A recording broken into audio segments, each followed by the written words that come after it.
Assalamualaikum warahmatullahi wabarakatuh. Alhamdulillah wassalatu wassalamu ala Rasulillah wa ala alihi wa ashabihi wa mawalah, amma ba'du. Baiklah teman-teman, hari ini kita akan menelusuri sebuah periode krusial yang membentuk wajah umat Islam hari ini. Kita akan membahas topik tentang modernisasi pendidikan Islam abad ke-19 hingga 20. Adapun fokus pembahasan kita yaitu pada analisis dampak dan perkembangan modernisasi terhadap pendidikan Islam. Mengapa periode ini penting untuk dibahas? Karena disinilah titik balik di mana sistem pendidikan kita bertransformasi dari pola tradisional menuju sistem modern yang kita kenal sekarang. Mari kita mulai membahasnya dengan bersama membaca basmalah. Bismillahirrahmanirrahim.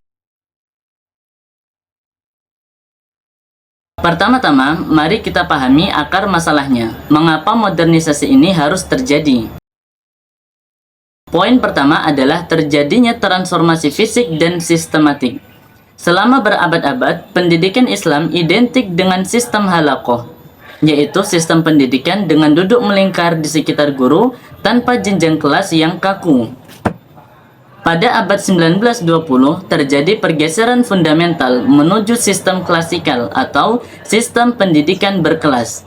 Ini bukan sekadar perubahan tempat duduk, melainkan adopsi manajemen modern, kurikulum berjenjang, dan administrasi yang lebih terstruktur. Kedua, gerakan ini adalah sebuah respons terhadap stagnasi. Kita harus jujur mengakui bahwa saat itu umat Islam mengalami kemunduran internal yang sangat parah. Sementara di sisi lain, dominasi kolonialisme barat semakin kuat. Modernisasi pendidikan muncul sebagai jawaban mendesak untuk mengejar ketertinggalan tersebut. Dan kita dapat membangkitkan kembali kekuatan umat kita. Lalu apa tujuan utamanya? Mengutip pemikiran cendekiawan Fadlur Rahman, tujuan utamanya adalah menjadikan Islam kompatibel dengan modernitas. Artinya, kita ingin maju secara sains dan teknologi, namun tanpa kehilangan identitas keimanan kita. Ini adalah upaya menyeimbangkan kemajuan zaman dengan akar spiritualitas. Khusus dalam konteks Indonesia, modernisasi pendidikan adalah perlawanan kultural. Kita menghadapi hegemoni sekolah sekuler Belanda yang sangat kuat. Maka, modernisasi pendidikan Islam adalah strategi untuk mencetak kader-kader muslim yang intelek dan mampu bersaing serta memimpin bangsa ini. Kita lanjut ke slide selanjutnya, yaitu tentang transformasi lembaga pendidikan. Transformasi ini tidak terjadi di ruang hampa, melainkan termanifestasi dalam lembaga-lembaga pendidikan di berbagai belahan dunia Islam. Kita lihat ke India. Di sana berdiri Aligarh College yang dipelopori oleh Sir Syed Ahmad Khan. Ini bukan sekedar kampus, tapi sebuah gerakan intelektual. Aligarh menjadi simbol integrasi antara sains modern dengan nilai-nilai Islam, yang mana hal ini membuktikan bahwa menjadi muslim tidak berarti harus anti-sains, namun dapat berintegrasi dengannya. Bergeser ke Mesir, terjadi reformasi besar-besaran di Universitas Al-Azhar, yang mana tersebut di bawah pengaruh Muhammad Abduh. Beliau melakukan modernisasi kurikulum yang paling penting, yaitu mengubah metode pembelajaran. Yang awalnya metode hafalan mati, yang pasif mulai digantikan dengan metode kritis yang mengajak mahasiswa untuk berpikir dan menganalisis. Lalu bagaimana dengan Nusantara? Kita melihat dua model yang saling melengkapi. Yang pertama, Muhammadiyah mengambil langkah berani dengan mengadopsi model sekolah Belanda, yaitu sekolah quick school, namun memasukkan muatan agama Islam di dalamnya.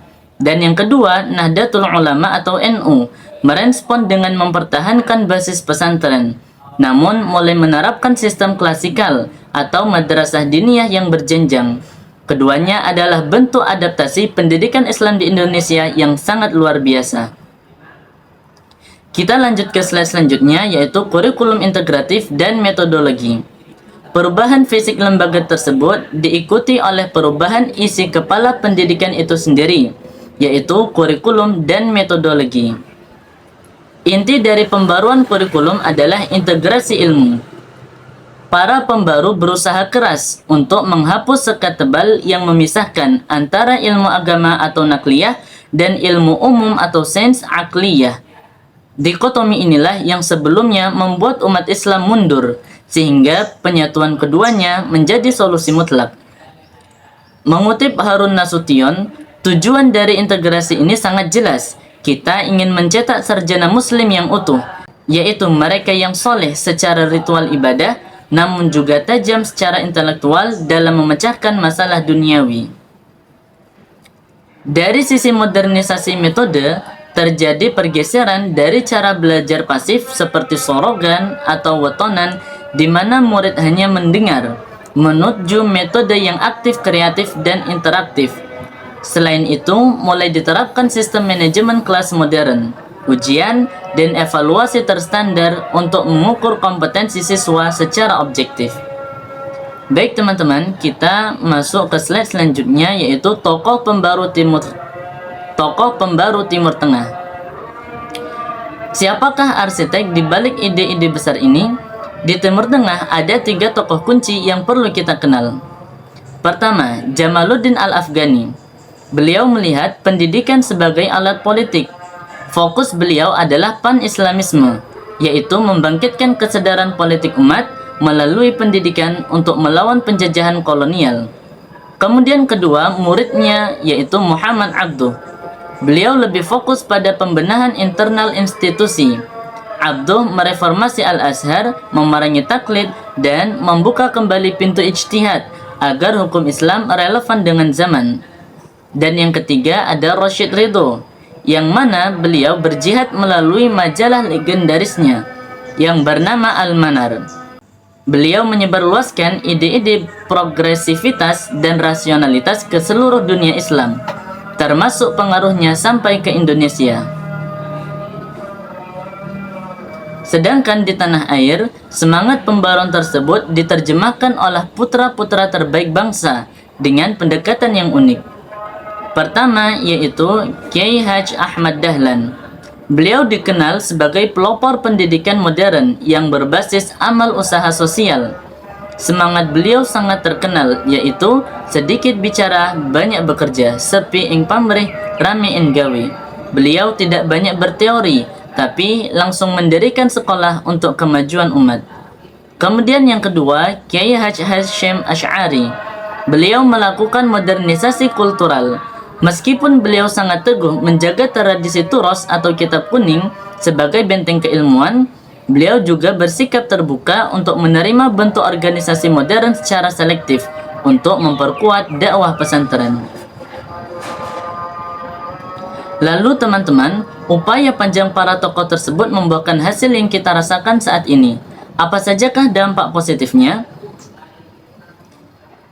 Yang paling revolusioner adalah inklusivitas dan literasi. Modernisasi ini mendobrak budaya patriarki dan membuka akses pendidikan bagi kaum wanita dan masyarakat kelas bawah yang sebelumnya sangat sulit untuk bersekolah, sehingga pendidikan menjadi milik semua. Kemudian dampak selanjutnya adalah lahirnya intelektual muslim. Muncul kelas menengah baru di masyarakat kita, yaitu orang-orang yang menguasai ilmu agama dan ilmu umum sekaligus. Mereka lah yang kemudian menjadi motor penggerakan nasional. Kemudian, secara kelembagaan, lahirlah institusi yang kompetitif. Evolusi dari sekolah tinggi agama menjadi Universitas Islam Negeri, yang memiliki fakultas kedokteran dan sains, yang mana hal ini adalah bukti nyata keberhasilan integrasi pendidikan Islam di negeri ini. Namun teman-teman, sebagai akademisi kita harus objektif. Modernisasi juga menyisakan residu sejarah atau dampak negatif yang harus kita selesaikan. Masalah terbesar adalah dualisme pendidikan. Tercipta dikotomi tajam. Sekolah umum dianggap berorientasi duniawi atau sekuler, sedangkan madrasah dianggap berorientasi ukhrawi, yang mana hal ini menciptakan kesenjangan kualitas dan persepsi di masyarakat. Kemudian terjadi ketegangan kultural, gesekan antara kaum muda atau modernis dan kaum tua tradisionalis sempat menguras energi umat, meskipun kini perlahan mulai mencair. Terakhir, masalah gagap teknologi. Ada semacam inersia atau kelembaman dalam institusi pendidikan Islam, yang mana hal tersebut menyebabkan keterlambatan dalam adaptasi teknologi jika dibandingkan dengan institusi pendidikan umum. Lantas, apa tantangan kita hari ini? Konteks zaman Ahmad Dahlan berbeda dengan zaman kita. Hari ini kita menghadapi era disrupsi dan artificial intelligence atau AI. Tantangannya bukan sekedar kita bisa menggunakan komputer atau tidak, tapi menanamkan digital wisdom atau kebijaksanaan digital. Pendidikan Islam harus memastikan kita tidak melahirkan manusia yang pintar secara teknis, tapi kehilangan akar budaya dan etikanya. Selain itu, tantangan multikulturalisme. Di tengah globalisasi, siswa kita harus dibekali kompetensi lintas budaya, yang mana mereka harus siap hidup berdampingan dalam keberagaman global tanpa menggadaikan akidahnya.